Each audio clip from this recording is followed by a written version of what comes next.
ومن وسائل الثبات على الحق والهدى، من وسائل الثبات على الحق والهدى أن يحرص المرء على الرفقة والأصحاب حرصا عظيما، وأن يتخير لنفسه من الأصحاب والأصدقاء من يكونون عونا له على الثبات، لأن الصاحب ساحب ومؤثر في صاحبه ولا بد.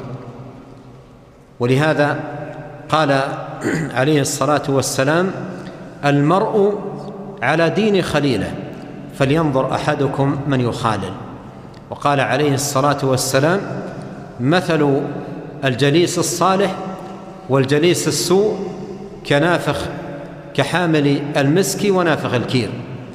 قال: أما حامل المسك إما أن يهديك وإما أن تبتاع منه أو أن تجد منه رائحة طيبة، ونافخ الكير إما أن يحرق ثيابك أو أن تجد منه رائحة خبيثة.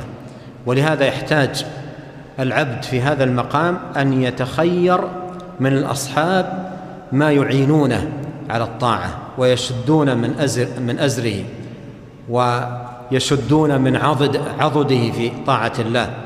قال الله عز وجل: سنشد عضدك بأخيك. وقال الله تعالى: واصبر نفسك مع الذين يدعون ربهم بالغداة والعشي ولا تعد عيناك عنهم تريد زينة الحياة الدنيا ولا تطع من أغفلنا قلبه عن ذكرنا واتبع هواه وكان أمره فرطا. وهذا المقام، مقام التخير للأصحاب، مقام يحتاج إلى فقه وتأمل في من يرافقهم المرء. فليس للمؤمن أن يمشي مع من شاء، بل عليه أن يتخير من الإخوة والأصحاب والرفقاء من يكون معونة له على الخير. وهذا مستفاد من قول نبينا عليه الصلاة والسلام في الحديث المتقدم: فلينظر أحدكم من يخالل. قول فلينظر هذا دعوة من نبينا عليه الصلاة والسلام إلى التفقه في هذا الباب والتأمل فيه، بحيث يتأمل وينظر في من سيصاحب ومن يرافق، ثم بعد ذلك يصحبهم. ولهذا قال بعض السلف: من فقه الرجل مدخله ومخرجه وألفه من الناس. هذا دليل على الفقه، دليل على الفقه.